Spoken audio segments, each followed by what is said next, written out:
Bom dia a todos, a paz do Senhor. Bom dia a vocês que nos acompanham pela internet, pelas nossas redes sociais. Prazer ter vocês conosco. Fiquem conosco até o final, o Senhor vai abençoar vocês. Quero ler com os irmãos um texto que está em Juízes, capítulo 13.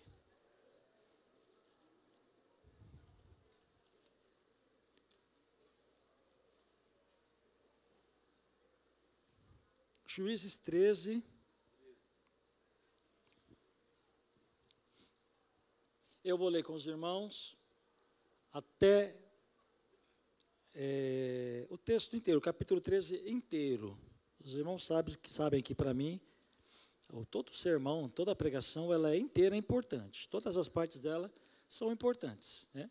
Mas, se há algo a se destacar como o mais importante no sermão, eu creio que é a palavra de Deus, porque é com base nela que o pastor que sobra aqui, o pregador que sobra aqui ministra, é com base nela. Então, ela é a parte mais importante, não só do sermão, de toda a nossa vida. Amém? Então, eu quero te convidar a me acompanhar a partir do capítulo, do versículo 1.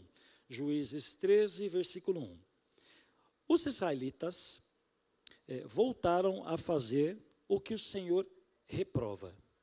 E por isso, o Senhor os entregou nas mãos dos filisteus durante 40 anos. Certo homem de Zorá, chamado Manoá, do clã da tribo de Dan, tinha mulher estéril. Certo dia, o anjo do Senhor apareceu a ela e lhe disse: você é estéril, não tem filhos, mas engravidará e dará à luz um filho.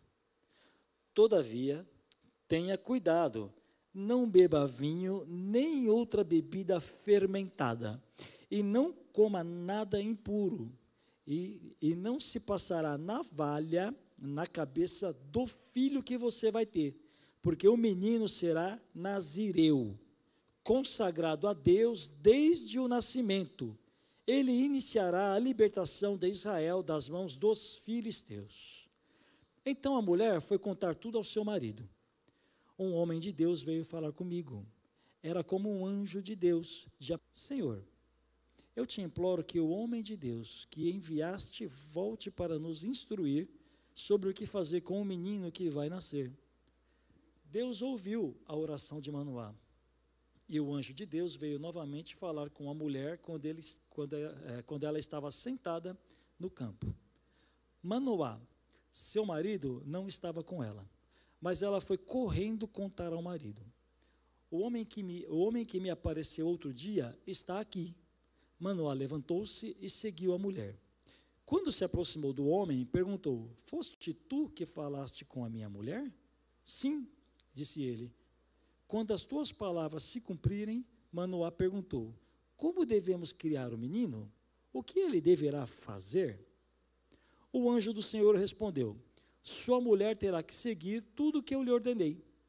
Ela não poderá comer nenhum produto da videira, nem vinho ou bebida fermentada, nem comer nada impuro. Terá que obedecer a tudo o que lhe ordenei. Manoá disse ao anjo do Senhor: gostaríamos que ficasse conosco. Queremos oferecer-te um cabrito. O anjo do Senhor respondeu: se eu ficar, não comerei nada, mas se você preparar um holocausto, ofereça-o ao Senhor. Manoá não sabia que ele era o anjo do Senhor. Então Manoá perguntou ao anjo do Senhor: qual é o teu nome? Para que te prestemos homenagem quando se cumprir a tua palavra? Ele respondeu: por que pergunta meu nome? Meu nome está além do entendimento. Então Manoá apanhou um cabrito e a oferta de cereal, e os ofereceu ao Senhor sobre uma rocha. E o Senhor fez algo estranho enquanto Manoá e sua mulher observavam. Quando a chama do altar subiu ao céu, o anjo do Senhor subiu na chama. Vendo isso, Manoá e sua mulher prostraram-se com o rosto em terra. Como o anjo do Senhor não voltou a manifestar-se a Manoá e a sua mulher, Manoá percebeu que era o anjo do Senhor. Sem dúvida, vamos morrer, disse ele à mulher. Mas a mulher respondeu: se o Senhor tivesse a intenção de nos matar, não teria aceitado o holocausto e a oferta de cereal das nossas mãos. Não nos teria mostrado todas essas coisas e não nos teria revelado o que agora nos revelou. A mulher deu à luz um menino e pôs-lhe o nome de Sansão. Ele cresceu e o Senhor o abençoou. E o Espírito do Senhor começou a agir nele quando ele se achava em Maanedã, entre Zorá e Estaol. Glória a Deus. Vocês deviam estar, os que não estão muito familiarizados com a leitura da Bíblia, deviam estar perguntando, né? Mas essa é a história de quem? Qual é o nome desse menino? Né? E agora, no final, revelou-se Sansão. Todos conhecem a história de Sansão. Todos. É uma história bastante contada desde das escolas bíblicas, desde cedo, nós aprendemos a história a respeito de Sansão. Agora, Sansão, vocês sabem, nós estamos no mês falando sobre unção. O pastor Márcio destacou isso aqui. Falamos sobre a unção. O que é unção? Unção é um revestimento. É algo que Deus coloca sobre a tua vida. É um revestimento que te confere um poder. O apóstolo pregou na semana passada, e ele deu uma definição de que a unção de Deus é um poder de Deus. Lembram disso? Quantos se lembram disso? É um poder de Deus. Dunamis, de onde vem a palavra dinamite, ele frisou isso. É poder, é força do Senhor, é poder do Senhor que Ele dá, que Ele coloca sobre você. Poder de Deus na tua vida, irmão. Você é uma dinamite. Você não sabe disso, mas você é uma dinamite. Poder de Deus sobre você. Sobre você. No momento que você entregou a sua vida a Jesus, quando você reconheceu Jesus como o teu Senhor e o teu Salvador, esse revestimento, esse poder passou a estar disponível para você. Para você. Agora, a unção não vem por acaso, a unção não está aí por estar, somente por estar. Tudo o que Deus faz tem um propósito. Deus não faz nada de forma aleatória, não faz nada sem que haja um propósito a ser cumprido. E o propósito da unção depende da situação que você está vivendo. Eu vou dar um exemplo. Atos capítulo 1, versículo 8. Quando Jesus... irmãos, não faz isso comigo não. Acende tudo aí, pelo amor de Deus. Eu não enxergo. Atos capítulo 1, versículo 8. Diz assim, aleluia, glória a Deus. Haja luz. Quando o Senhor Jesus estava ali, conversando com os seus discípulos, subindo aos céus, havia terminado o seu ministério terreno, né? Ele ficou cerca de 3 anos e meio com os discípulos. Ao final desse ministério, ele subiu aos céus. Ele tinha que subir. Mas ele deixou uma promessa para os discípulos. Né? Vocês serão revestidos com o poder do Espírito Santo. Lembram? Atos capítulo 1, versículo 8. Vocês serão revestidos com o poder do Espírito Santo. Para quê? Lembra que eu te falei que depende? Qual era o contexto que os discípulos estavam vivendo naquele instante que o Senhor fez a promessa para eles? Eles estavam sendo perseguidos. Perseguiram Jesus, crucificaram Jesus, fariam o mesmo, se fizeram isso com o mestre, fariam o mesmo com os discípulos, com os seus seguidores. Então, os judeus, os religiosos daquela época que perseguiram Jesus, também estavam perseguindo os discípulos. O contexto era esse, era um contexto de perseguição. O revestimento ou a unção que Deus estava dando para eles naquele momento, para ser testemunha, era um revestimento, era uma unção que capacitava, preste atenção, capacitava os discípulos a serem testemunhas, mesmo durante a perseguição. Sem essa capacitação de Deus, sem esse revestimento de Deus, sem esta unção de Deus, eles não teriam coragem suficiente para testemunharem àqueles que queriam matá-los. Você teria coragem?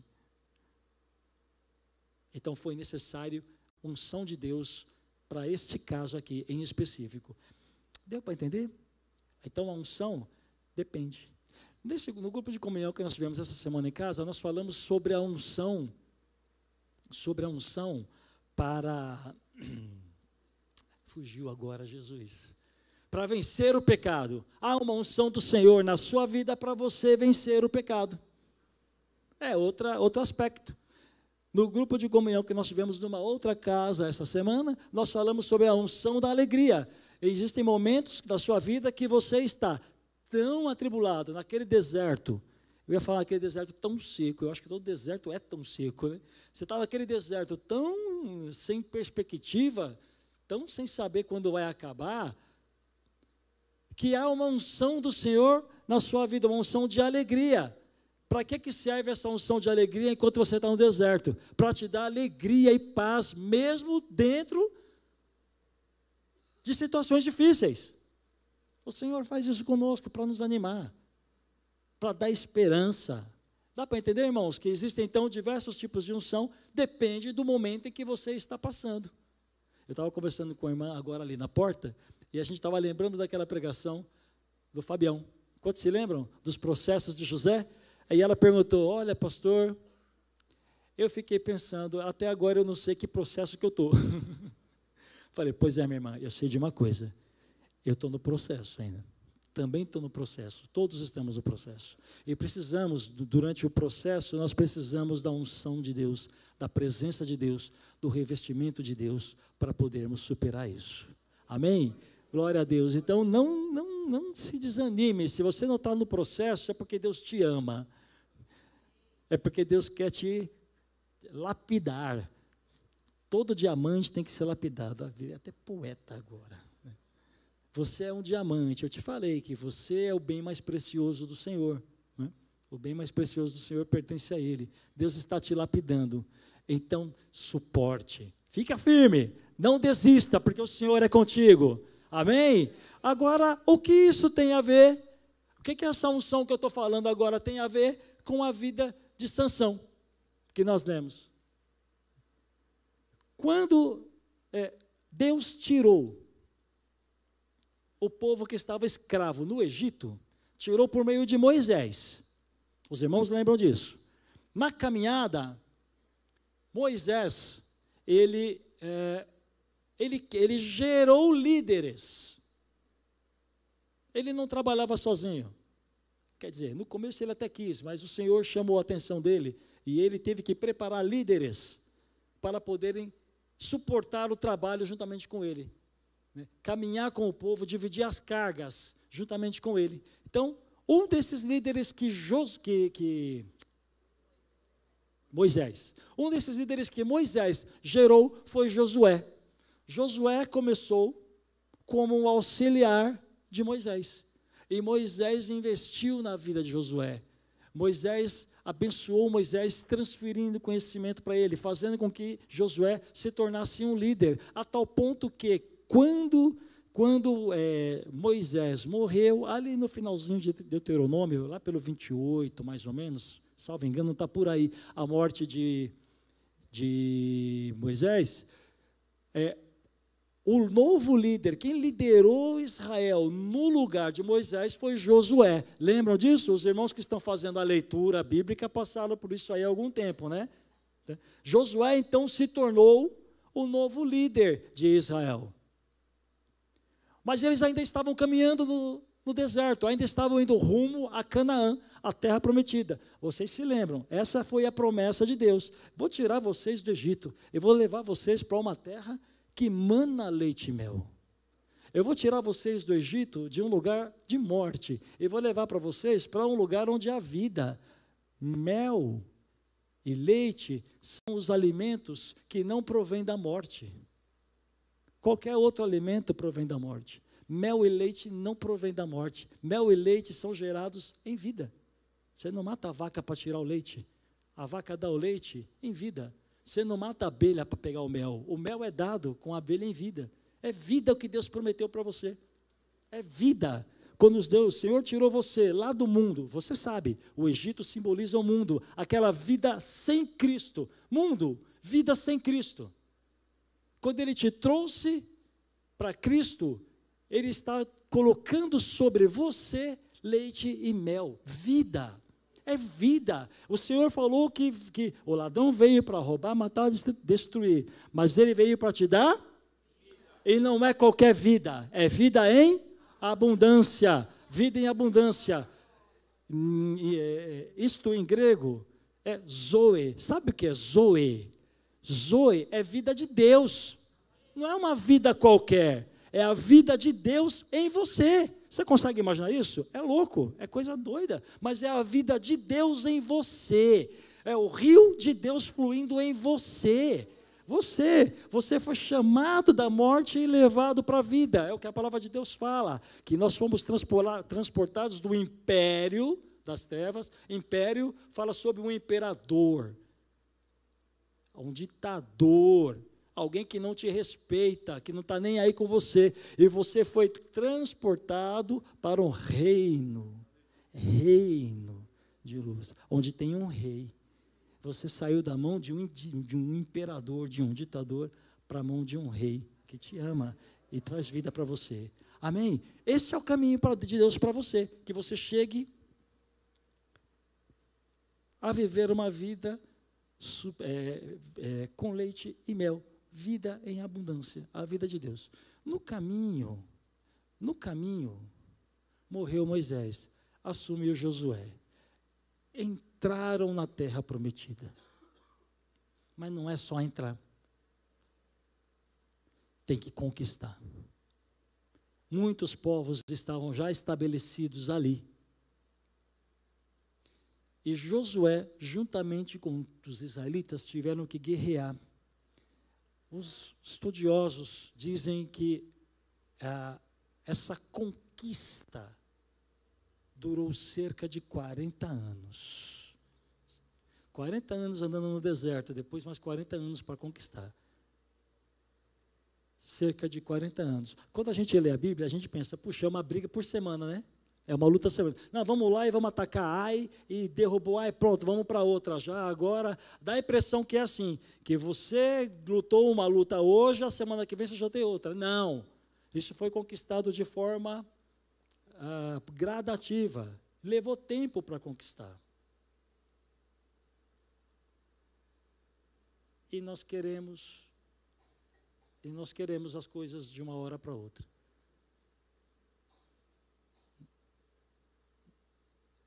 Nós queremos tudo para ontem.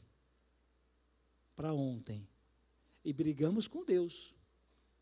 Por que o Senhor está demorando? Por que o Senhor está retendo o que é meu, como se eu lá tivesse direito a alguma coisa, né? Por que o Senhor está demorando? Levaram 40 anos para conquistar a terra. Aí, conquistaram a terra. Aconteceu uma coisa que não devia acontecer. Eu falei para você que Moisés preparou Josué, não foi isso? Quem Josué preparou?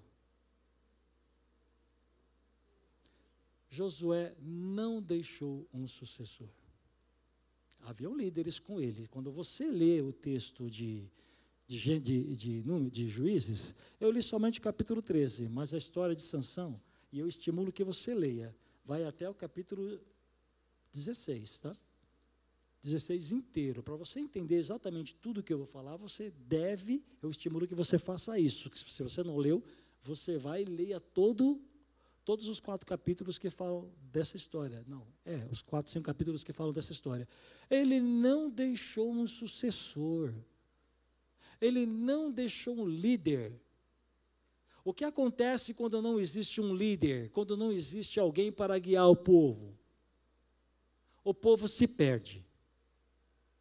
E a Bíblia fala que então os israelitas fizeram o que o Senhor reprova. Eu li para vocês.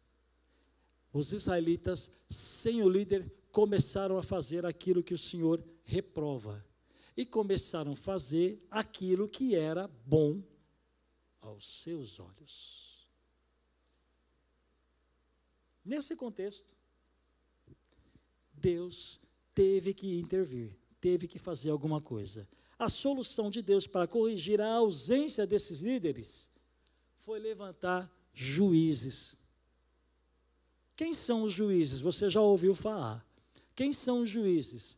Foram homens e mulheres levantadas por Deus durante o período em que não havia ainda monarquia em Israel, não havia ainda rei em Israel, mas também não tinha nenhum líder, como eu mencionei para vocês. Então Deus teve que levantar homens e mulheres para, em determinados momentos, livrarem o povo dos seus inimigos. Um desses desses juízes que foi levantado foi Sansão.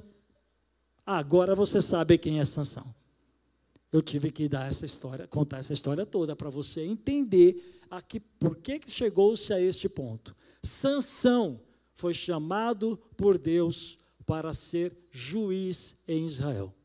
Sansão foi chamado por Deus para liderar Israel durante cerca de 20 anos e livrá-los da mão do inimigo daquele período, que eram os filisteus. Os filisteus invadiram lá Israel e subjugavam eles. Então, Sansão foi levantado para isso. Ok? Agora, uma coisa interessante. A Bíblia diz que Sansão era nazireu. Sansão era nazireu. Eu li para vocês aí logo no começo. O menino vai ser nazireu. O que significa nazireu? Nazireu, separado. Separado. Alguém que é separado, alguém que é consagrado. Alguns são nazireus de berço, separados de berço, de nascimento, como é o caso de Sansão.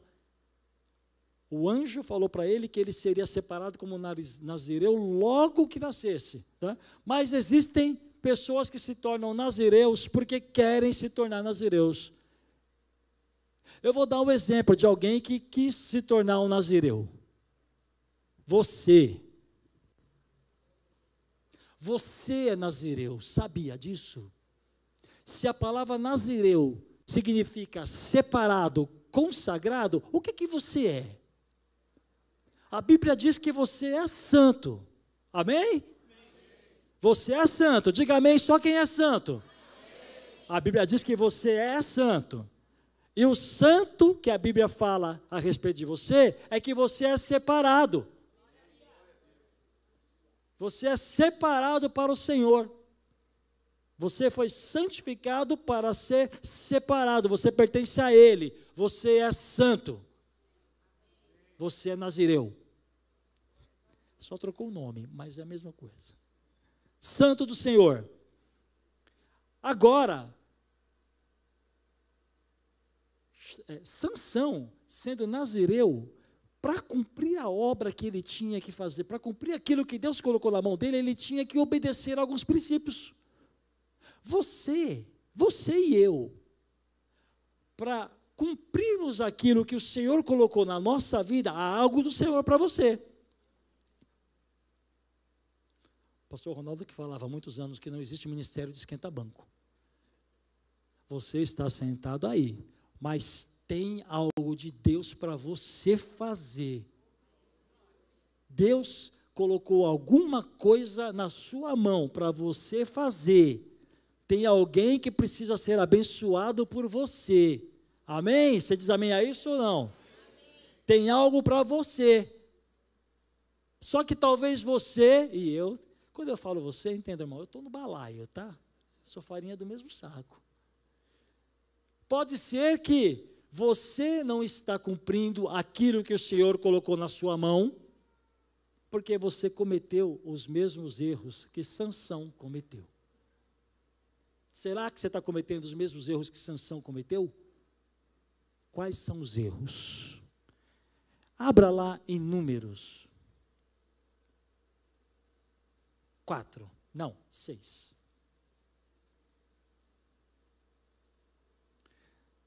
Números capítulo 6.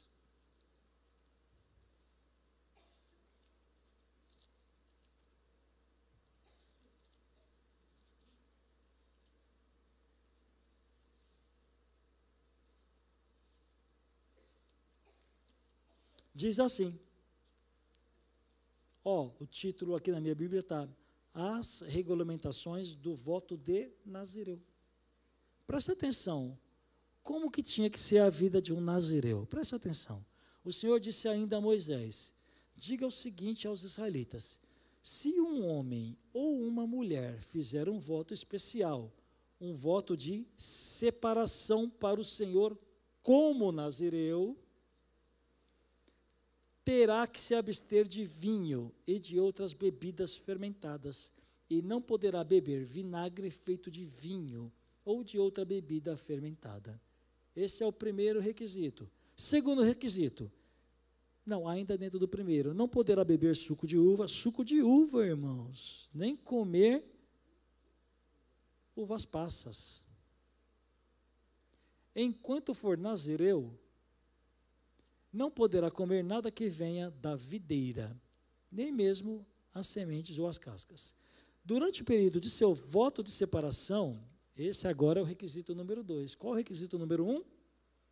Não pode beber, nem comer nada que seja originado, que venha da videira, do pé de uva. Tudo que vier da videira não podia, ok? Segundo requisito,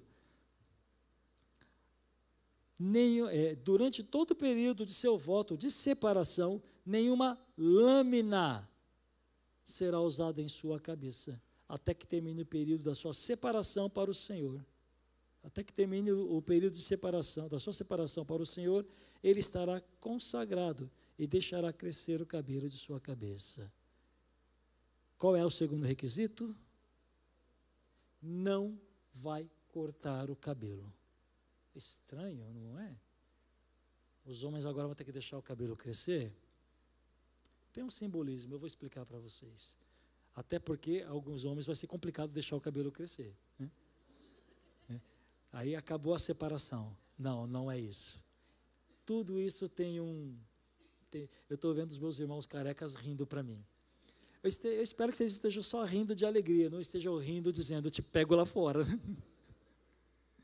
Segundo requisito, não cortar o cabelo. Mulher não poderia ser, né? Tá complicado aí. Terceiro requisito, durante todo o período da sua separação para o Senhor, não poderá aproximar-se de um cadáver. Cadáver. Mesmo que o seu próprio pai, ou mãe, ou irmã, ou irmão morra, ele não poderá tornar-se impuro por causa deles, pois traz sobre a cabeça o símbolo de sua separação para Deus. Deu para entender os 3 requisitos? O que significa cada um deles? Eu vou começar. Quando nós falhamos desses requisitos, como Sansão falhou, e você vai ver agora, nós falhamos na nossa missão. Nós falhamos. Eu já ouvi aqui na frente. Sujeição a Deus. Você é sujeito a Deus, irmão? O que é ser sujeito a Deus? Ser sujeito a Deus é ser obediente. Ser sujeito a Deus é ouvir o que Ele quer de mim, e ainda que o que Ele queira de mim vá contra o que eu quero para mim, o que Ele quer de mim vale mais. Ser obediente é abrir mão da minha vontade quando a minha vontade colide com a vontade de Deus. Dá para entender?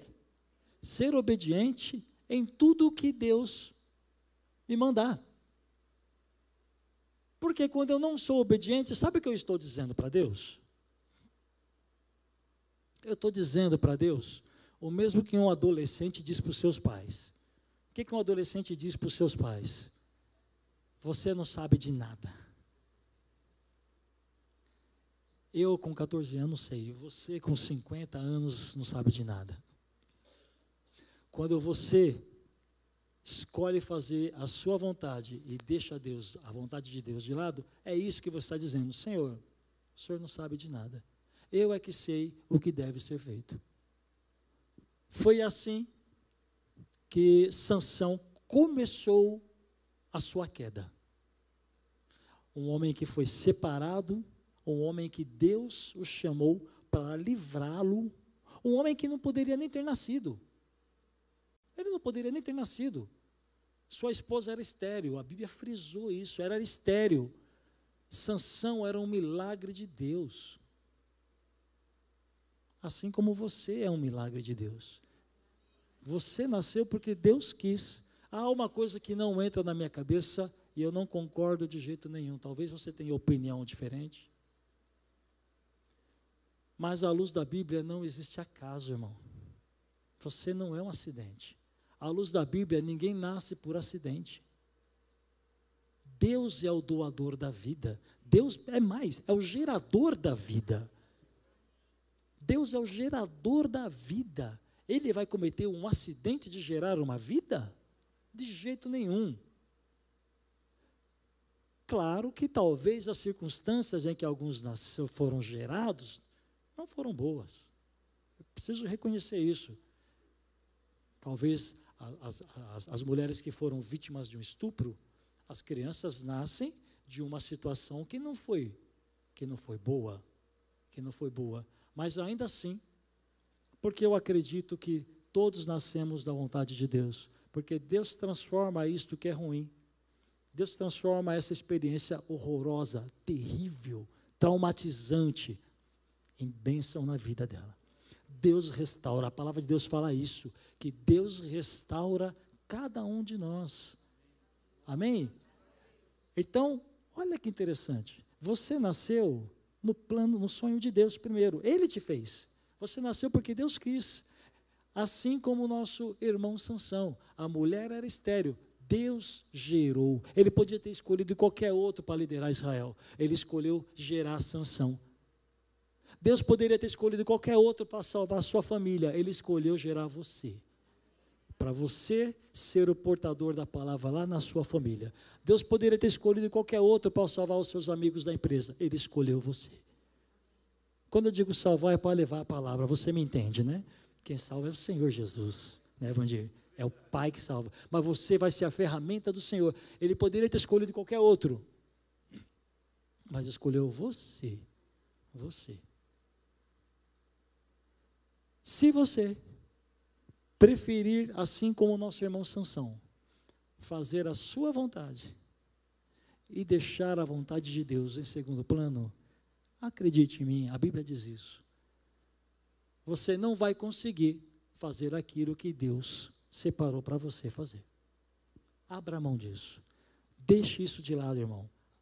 Decida fazer a vontade de Deus na sua vida. Amém?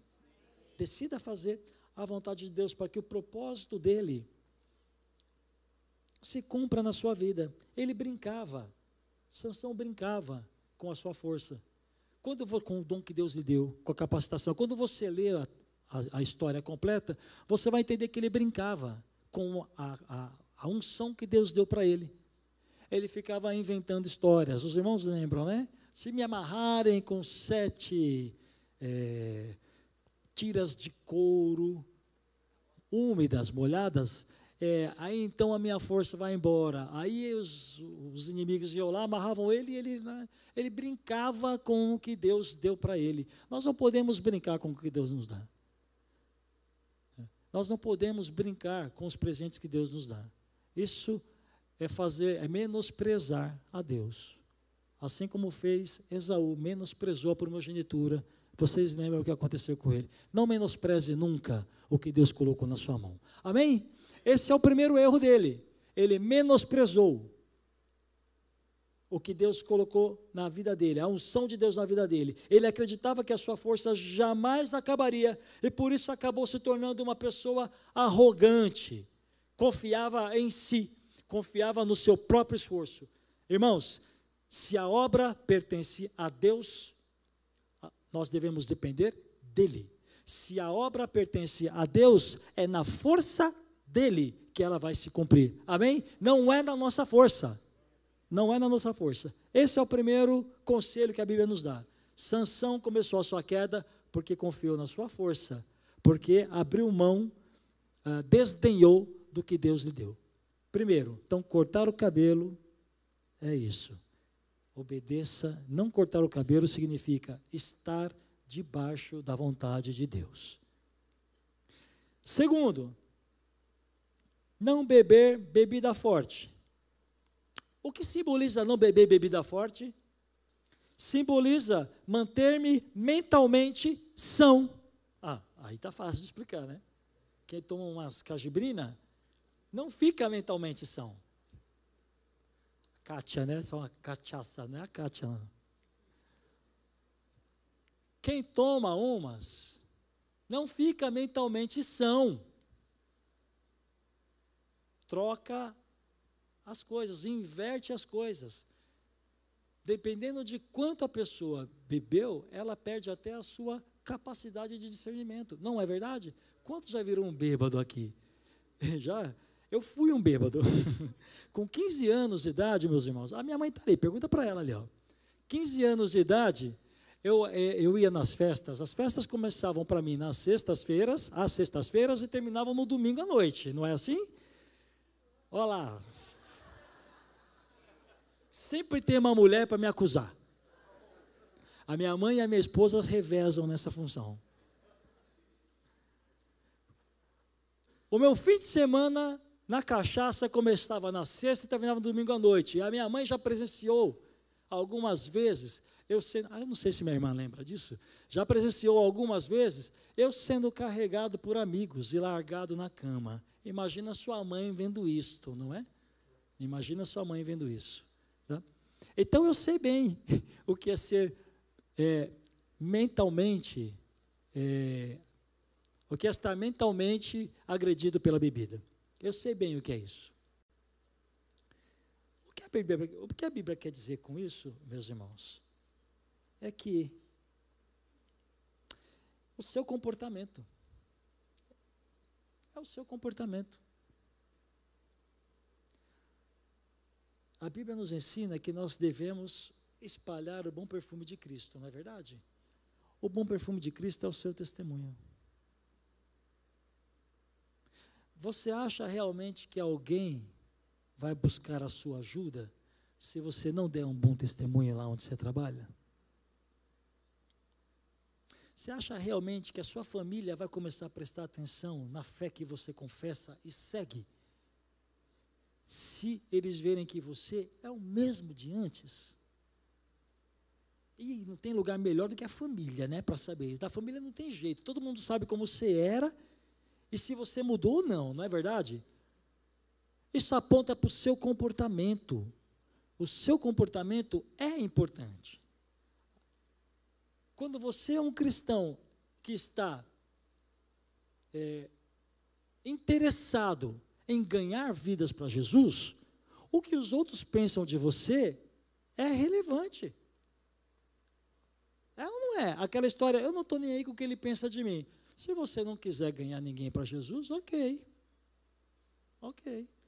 Mas se você quiser ser instrumento de Deus para ganhar vidas para o Senhor, aonde você estiver, o que pensam de você é relevante. Como eles te veem, é relevante. Um crente safado, cachorro sem vergonha, não atrai ninguém. O que mais? São 3 adjetivos que vieram na minha mente agora. Esse tipo de crente, meus irmãos, não atrai ninguém. Você foi chamado para cumprir o que Deus colocou na sua mão. Ser testemunha. Você tem que exalar o bom perfume de Cristo. A unção está sobre você. Talvez você diga, eu não sou capaz disso. A unção de Deus te capacita. De mim mesmo eu não tenho capacidade, mas o Senhor me capacita. Deus te capacita a ser testemunha onde você estiver. É o Senhor que vai te capacitar. Porque se você não conseguir exalar o bom perfume de Cristo, as pessoas virarão as costas para você. E o pior, as pessoas irão te humilhar. Quando você lê o texto, olha, eu estou fazendo bastante propaganda, você vai ter que ler a história. Quando você lê a história, você vai entender que em determinado momento, Sansão vacilou tão feio que ele acabou entregando o segredo da sua força. Raparam o cabelo dele. Vocês vão ter que ler. Raparam o cabelo dele e ele foi preso. Lembra que eu falei para vocês que ele brincava com os sons dele? Pois é. Está brincando? Eu vou te entregar na mão do inimigo. Deus entregou ele na mão do inimigo. Furaram os olhos dele. Prenderam ele e a Bíblia diz que levaram ele num dia de festa, porque a prisão de Sansão foi um dia de festa. Não é que era um dia de festa, isso se tornou o motivo da festa. A prisão de Sansão se tornou o motivo da festa. Levaram ele lá para o templo, e a Bíblia diz que todos se divertiam dele. Ele foi envergonhado. Um homem que nasceu para ser separado, se tornou envergonhado.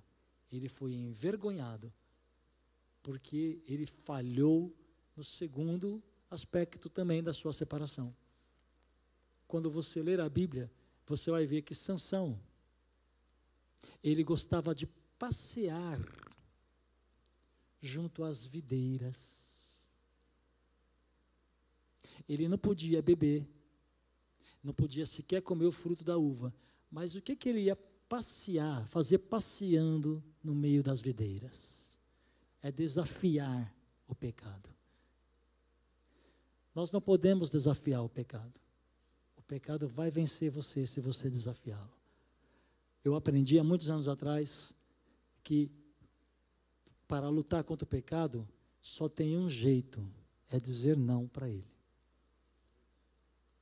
Eu não sei se eu já contei essa história aqui, onde foi que eu contei, mas eu vou contar de novo. Se foi aqui, se você já conhece, me perdoe. A gente vai ficando velho e vai contando, sabe? Vai repetindo.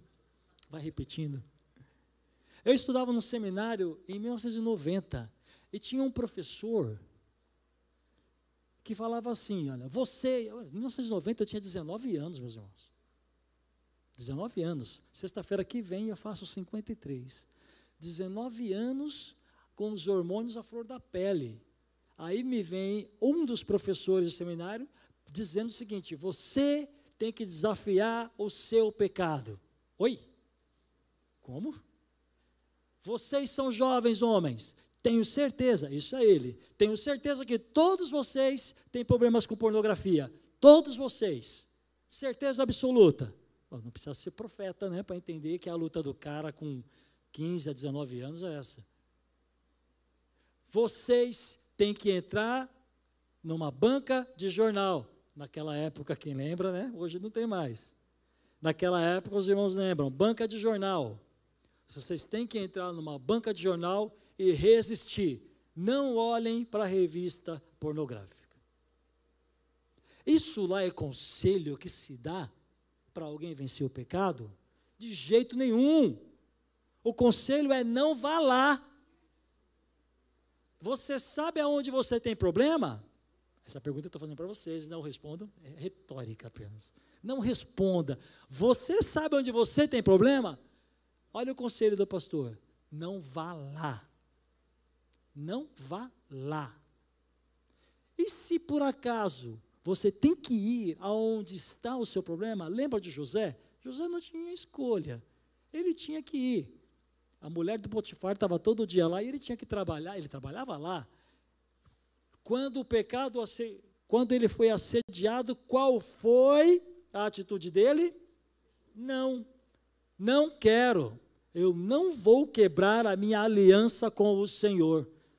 Quando você coloca no seu coração que nada vai quebrar a sua aliança com Deus, a aliança que foi feita pelo sangue de Jesus, você consegue resistir ao pecado. Não vá lá. E se tiver que ir, resista e diga não.